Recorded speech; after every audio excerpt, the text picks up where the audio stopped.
The red dust of Kepler 442b swirled around the settlement like angry spirits.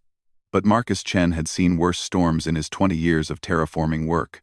His weathered hands gripped the energy fence post as he drove it deep into the alien soil, each strike of his plasma hammer sending ripples of blue light across the barrier that would keep the native predators away from his livestock. The Helix Corporation wanted this planet cleared and ready for their luxury resorts within 5 years. They had given the human colonists generous contracts to tame the wilderness, but Marcus knew the real truth. Once the planet was habitable, the corporations would buy out the settlers for pennies and turn their hard work into profit for the elite back on Earth. That was before he met Zara. She had arrived on the last transport from the Centauri system, her dark eyes holding secrets that made Marcus forget about corporate contracts and terraforming deadlines. Dr. Zara Okafor was supposedly a xenobiologist, sent to catalog the planet's native species before they were displaced by human agriculture. But Marcus had caught her scanning the mineral deposits near his ranch with equipment that had nothing to do with biology. The sun was setting behind the purple mountains when she approached his fence line that first evening. Her environmental suit was dirty from a day of field work, and her bioscanner beeped constantly as it detected the alien microorganisms that made this planet so valuable to the corporations. "Your barrier frequency is set too low," she said without introduction, pointing at his energy fence. "The Kepler serpents can phase through anything below 847 terahertz." Marcus looked up from his work, sweat dripping from his brow despite the suit's cooling system. "Been doing this for 20 years without losing a single head of cattle to serpents. That's because they've been hibernating. The geological surveys show this planet has a solar storm cycle every 7 years. When the next one hits in 3 months, it will wake them up." She pulled out a small device and ran it along his fence line. "You'll need to upgrade your entire perimeter, or you'll lose everything." Something in her voice made Marcus pause. This wasn't the tone of a scientist making casual observations. This was a warning from someone who cared about his survival. "Why are you telling me this?" he asked. Zara glanced around the empty landscape, then stepped closer to the fence. "Because what's coming will be worse than serpents. The corporation isn't planning to wait 5 years. They've discovered something in the planet's core, something that will make them move up their timeline. All the settlers will be relocated within 6 months." Marcus felt his blood turn cold. He had put everything into this ranch, borrowed against his future, mortgaged his family's land back on Mars. If the corporation forced him out now, he would lose everything. "What did they find?" he asked. "Quantum crystals. Natural formations that can store and amplify energy beyond anything we've created artificially. One crystal the size of your fist could power a starship for decades." Zara's scanner beeped more frantically as something moved in the distance. "The problem is, harvesting them will destabilize the planet's core. Everyone needs to evacuate. But the corporation is keeping it secret until they can secure the mining rights." "You're not really a xenobiologist, are you?" She smiled sadly. "I'm a mining engineer. Helix Corporation hired me to survey the extraction sites. But when I saw what the mining would do to this world and its people, I couldn't stay silent." A rumbling sound echoed across the valley, growing louder by the second. Marcus grabbed his rifle from the fence post and activated its charge pack. "That's not thunder." Zara pulled out her own weapon, a sleek energy pistol that looked military-grade. "Corporation security forces. Someone must have intercepted my communications with the other settlements. They know I've been warning people." The rumbling grew into a roar as 3 hover vehicles crested the ridge, their searchlights cutting through the purple twilight. Corporate mercenaries in black armor hung from the sides of the vehicles, their weapons trained on the ranch. "Dr. Okafor," a voice boomed from the lead vehicle's speaker system. "You are in violation of your contract and corporate security protocols. Surrender immediately." Zara grabbed Marcus's arm. "They'll kill us both to keep this secret. The quantum crystals are worth more than entire star systems." Marcus looked at his ranch, at the years of work he had put into taming this wild land. Then he looked at Zara, at the woman who had risked everything to warn him and the other settlers about the corporation's betrayal. "My transport ship is in the barn," he said. Old freighter, but she's fast and has military-grade shields. Can you get us off planet? I can get us anywhere in the galaxy if we can reach her. Marcus grabbed Zara's hand as the corporate vehicles began their descent toward the ranch. But we'll need to move fast. They'll have orbital support within minutes. Together, they ran through the energy fence. Marcus's access codes allowing them passage while keeping the barrier active behind them. The alien soil crunched under their boots as they sprinted toward the barn, the corporation's searchlights sweeping across the landscape in pursuit. Behind them, the mercenaries opened fire, their plasma bolts searing the air where Marcus and Zara had been moments before. The energy fence absorbed some of the shots, but Marcus knew it wouldn't hold for long against military-grade weapons. There, Zara pointed to a cluster of natural rock formations near the barn. We can use those for cover. They dove behind the crystalline rocks just as another volley of plasma fire erupted around them. Marcus could see his ship through the barn's open doors, the old freighter's hull scarred from years of interstellar travel, but still spaceworthy. What's your plan once we're off planet? Zara asked as she returned fire with her pistol. Marcus smiled grimly. Alert the Colonial Authority. Get word to every settlement in this sector. If the corporation wants a fight over these crystals, they'll have to go through every human colonist in the frontier. The hover vehicles touched down near the barn, disgorging teams of armed mercenaries who began advancing on their position. In the distance, Marcus could see the lights of other settlements twinkling in the alien night. Thousands of humans who had come to this planet seeking a new life, who had worked and bled to build something lasting on this hostile world. The corporation thought they could simply sweep away the human settlers like dust in the wind. They were about to learn that humanity had not spread across the galaxy by backing down from fights. Ready? Marcus asked as he checked his rifle's charge level. Zara nodded, her eyes blazing with determination. Let's show them what humans do when someone threatens our home. Marcus and Zara broke from cover in a coordinated sprint, their movements synchronized like they had been fighting together for years instead of minutes. The corporate mercenaries had expected easy targets, not the fluid tactics of humans who had survived on the frontier by adapting to any threat. Zara's first shot took out the searchlight on the lead hover vehicle, plunging half the battlefield into darkness that favored the defenders. Marcus followed up by targeting the vehicle's repulsor array, his rifle's plasma charge punching through the housing and sending the craft spinning into the ground with a thunderous crash. Hangar. Now! Marcus shouted as they reached the barn. But the corporate forces had anticipated their destination. A squad of mercenaries emerged from behind his ship, their armor gleaming under the barn's work lights. Marcus recognized the design, Helix Corporation's elite security forces, the kind they sent to pacify entire worlds. Surrender now and your deaths will be quick, the squad leader announced through his helmet speaker. Zara didn't bother with words. Her pistol sang as she fired 3 quick shots, each one finding the gaps in the mercenary's armor that her engineer's eye could spot instantly. These weren't random shots. They were precisely calculated to disable the suit's life support systems without killing the occupants immediately.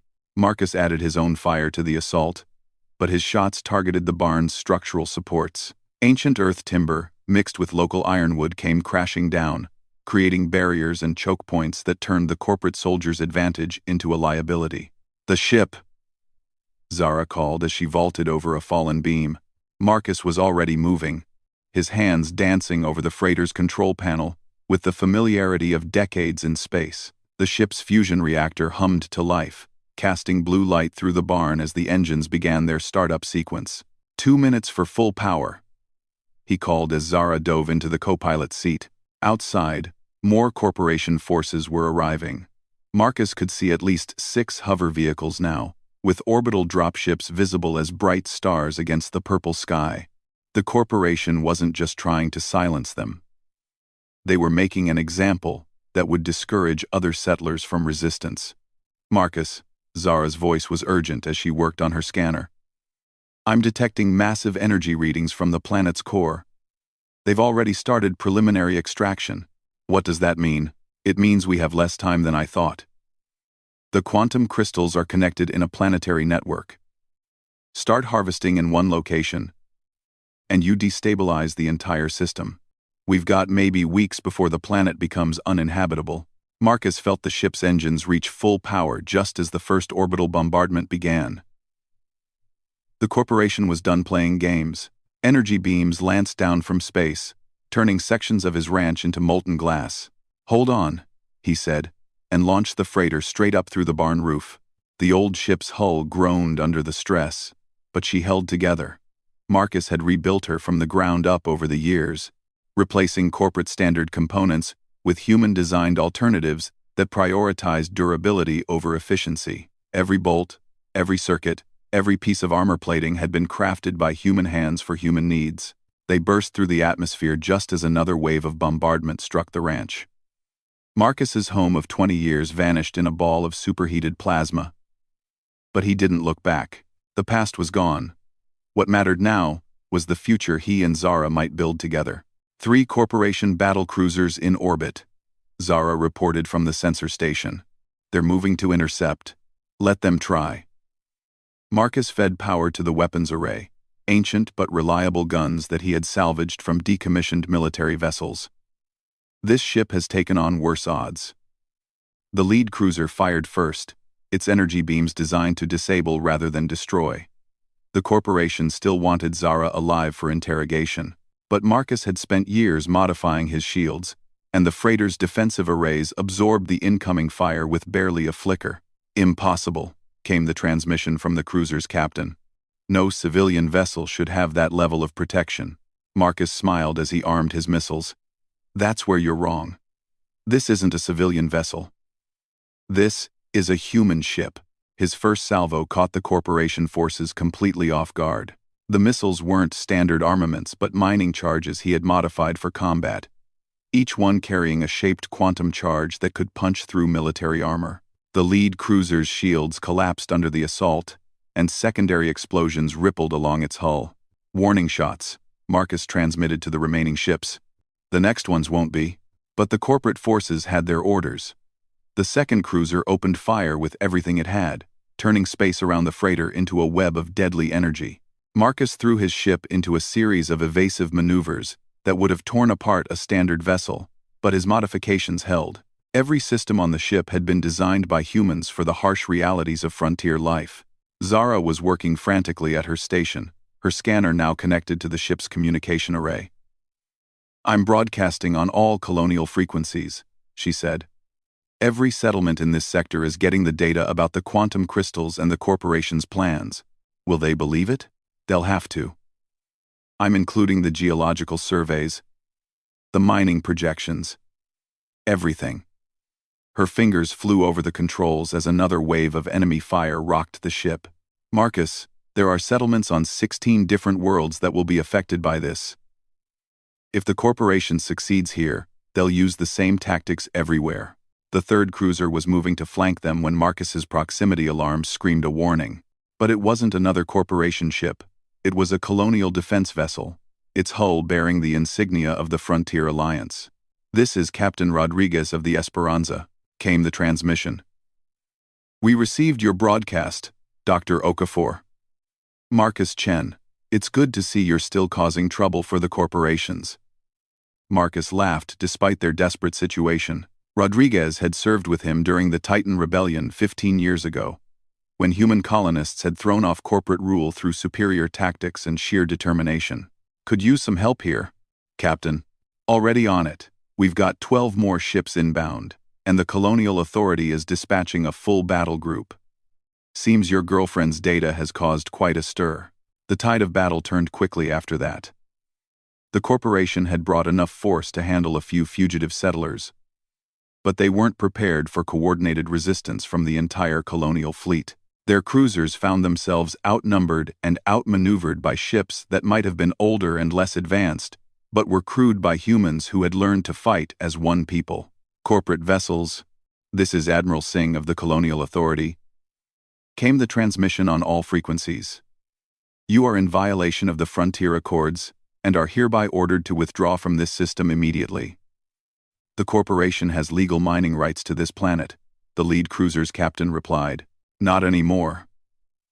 The evidence provided by Dr. Okafor shows that your mining operations will result in planetary genocide. The colonial authority is assuming administrative control of this system under emergency protocols. Marcus watched as the corporation vessels began to withdraw, but he knew this was far from over. The quantum crystals were too valuable, and the corporation had too much invested in this operation to simply walk away. "Where do we go now?" Zara asked as they docked with the Esperanza. Marcus looked at the scanner display, showing the locations of human settlements scattered across dozens of worlds. Each one represented thousands of people who had left everything behind to build new lives on the frontier. Each one was now under threat from the same forces that had tried to destroy his ranch. "We go to every settlement, every world, every human outpost in this sector," he said. "We tell them what's coming, and we help them get ready to fight." Zara smiled, and Marcus saw something in her eyes that made his heart race faster than any battle. It was hope, determination, and something else. The same feeling he had when he looked at untamed land and saw the possibility of home. "I want a future with you," she whispered as their ship settled into the larger vessel's docking bay. Marcus took her hand as the sound of approaching boots echoed through the corridors outside. The corporate forces might be gone, but the real fight was just beginning. The future they wanted would have to be built one world at a time, defended against corporate greed and alien threats alike. "Then we'll build it together," he said, "the way humans always have. With our hands, our hearts, and our refusal to back down." The hangar bay doors opened, revealing Captain Rodriguez and a dozen colonial marines. They were here to help, but Marcus knew the real work would fall to him and Zara. They had the information, the determination, and now the support they needed to save not just one world, but the entire human frontier. The corporation thought they could buy and sell human worlds like commodities. They were about to learn that some things could never be owned, only earned through blood, sweat, and the unbreakable human spirit. 6 months later, Marcus stood on the observation deck of the newly constructed orbital station above Kepler 442b, watching as human engineering teams worked alongside alien specialists to stabilize the planet's quantum crystal network. What had once been a corporate threat to destroy an entire world had become humanity's greatest triumph of cooperative science. The Helix Corporation had tried to fight the colonial authorities' intervention through legal channels, claiming their mining rights superseded any environmental concerns. They had not expected Dr. Zara Okafor's data to reach the Galactic Council, where alien species who had their own histories of corporate exploitation recognized the threat immediately. "The crystalline network is fascinating," said Kethra, the Zenthari engineer who had become Zara's closest collaborator. The insectoid alien's translator rendered his clicking speech into perfect standard English. "My people encountered similar formations on our homeworld millennia ago. The crystals are not just energy storage. They are the planet's nervous system." Zara nodded as she reviewed the latest reports on her tablet. "The quantum entanglement between crystal nodes creates a planetary consciousness of sorts. Not sentient in the way we understand it, but aware. When the corporation started their test extractions, they were essentially performing surgery on a living world without anesthesia." Marcus marveled at how naturally his wife worked with alien minds. The wedding had been simple. A ceremony on the Esperanza, with Captain Rodriguez officiating and representatives from a dozen species in attendance. But their partnership had proven more powerful than any corporation's resources. "The stabilization process is complete," Kethra reported. "The planet will not only survive but thrive. And the energy output from the properly maintained network will be sustainable for thousands of years. Enough to power every human colony in this sector," Zara added with satisfaction. The intercom crackled to life. "All senior staff to the command center. We have visitors." Marcus and Zara exchanged glances. The station's sensors were the best human technology could provide, but they hadn't detected any approaching ships. That could only mean one thing.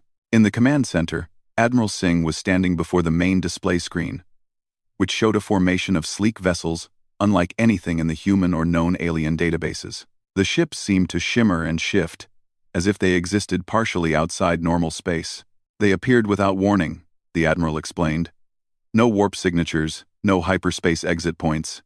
They simply materialized. The lead ship transmitted on all frequencies simultaneously, the message appearing as text, audio, and even direct neural impression for species with telepathic capabilities. We are the architects. We come seeking the humans who preserved the song of Kepler 442b. Marcus felt Zara squeeze his hand. They had both heard stories of the architects, an ancient species that had vanished from the galaxy millions of years ago, leaving behind only myths and the occasional artifact that defied all known science. "We are here," Admiral Singh responded carefully. "What do you seek from us?" The response came not just as words but as a flood of images and emotions that filled everyone's minds simultaneously. They saw the galaxy as it had been in the distant past, filled with worlds whose quantum crystal networks created a vast communication system linking billions of civilizations. They saw the slow decay as younger species, driven by greed and short-sightedness, destroyed world after world to harvest the crystals for temporary gain. "We thought the song was ending forever," the architect transmitted. "But you have done something we have not witnessed in a million years. You stopped the destruction, not for profit, but because it was right. You worked with other species, not as subjects, but as equals. You preserved the song not just for yourselves, but for all who come after." Marcus found his voice. "What is the song?" The answer came as music that existed beyond sound. Harmony that resonated in the quantum structure of reality itself. It was the collective consciousness of every world with crystal networks, a galaxy-spanning symphony of life and thought that had been slowly silencing as each network was destroyed. "The song connects all things," the architect explained. "It allows civilizations separated by vast distances to share knowledge, wisdom, and hope. Your species has proven worthy to join the symphony." Over the following weeks, human space was transformed in ways that no one could have imagined. The architects shared technology that made faster than light travel as simple as thinking about a destination. They revealed the locations of hundreds of worlds with intact crystal networks, each one eager to meet the species that had chosen preservation over profit. But perhaps more importantly, they shared the true history of the galaxy. How the greatest civilizations had risen not through conquest or exploitation, but through cooperation and mutual respect. Humanity had passed a test that most species failed, and the rewards were beyond measure. Marcus and Zara found themselves at the center of a new age of human expansion. Not the corporate-driven colonization that had marked the previous centuries, but a true partnership with alien civilizations who welcomed humans as equals. The couple became ambassadors, traveling from world to world to help establish the protocols that would govern this new era of galactic cooperation. On their first anniversary, they returned to Kepler 442b to find Marcus's ranch rebuilt and thriving. The Zenthari had insisted on restoring it as a gesture of friendship, though they had added improvements that made it far more than it had ever been before. The energy fences now drew power directly from the planet's crystal network, creating barriers that could repel anything from serpents to starship-class weapons. "Do you ever regret leaving the ranch that first time?" Zara asked as they walked through fields of grain that would feed 3 colonies. Marcus considered the question as he watched human children playing with young Zenthari in the purple twilight. Above them, the orbital station served as a hub for dozens of species, all working together to explore and protect the galaxy's remaining crystal networks. "I thought I was losing everything," he said finally. "But what we built instead is so much bigger than what I could have imagined alone." The corporate wars still raged in some sectors, with species that refused to abandon the old ways of exploitation and domination. But they found themselves increasingly isolated as more civilizations joined the growing alliance that had begun on Kepler 442b. Humanity's greatest strength, the architects had explained, was not their technology or their aggression, but their ability to see potential partners where others saw only resources to be exploited.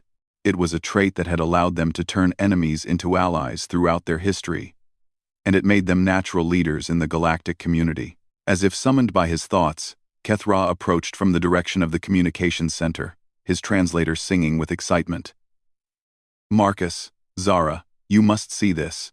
We have received word from the Outer Rim territories." He handed them a data tablet, showing transmission logs from colonies they had never heard of. human settlements beyond the reach of Earth's governments or the major corporations. The message was simple but profound. We heard about the Alliance. We want to join. How many? Zara asked. Over 300 colonies, representing nearly 50 million humans. And they report contact with 37 non-human species, who are also interested in Alliance membership. Marcus smiled as he looked up at the stars. Somewhere out there, the Helix Corporation was probably still scheming to find ways to exploit the crystal networks for profit. But they no longer mattered. Humanity had found something far more valuable than quantum crystals or corporate power. They had found their place in the galaxy. What's our next destination? He asked Zara. She pulled up a star chart on her tablet, showing hundreds of worlds connected by the glowing lines that represented crystal network links. Each one was a potential new home for humanity, a new partnership waiting to be forged. Anywhere we can help build the future, she said. Together. The quantum crystals hummed beneath their feet, carrying their words across the galaxy to colonies and civilizations that spanned the stars.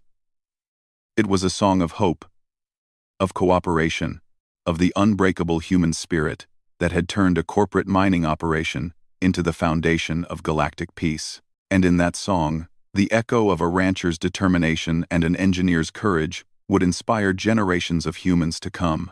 They had proven that sometimes the greatest victory came not from fighting your enemies, but from showing them a better way to live. The future stretched before them like an infinite frontier, and humanity was ready to explore it hand in hand with any species willing to share the journey. It was exactly the future Marcus and Zara had dreamed of that first night when corporate guns thundered after them through the purple twilight of an alien world. A future built not on fear or greed, but on love, hope, and the endless human capacity to turn strangers into family.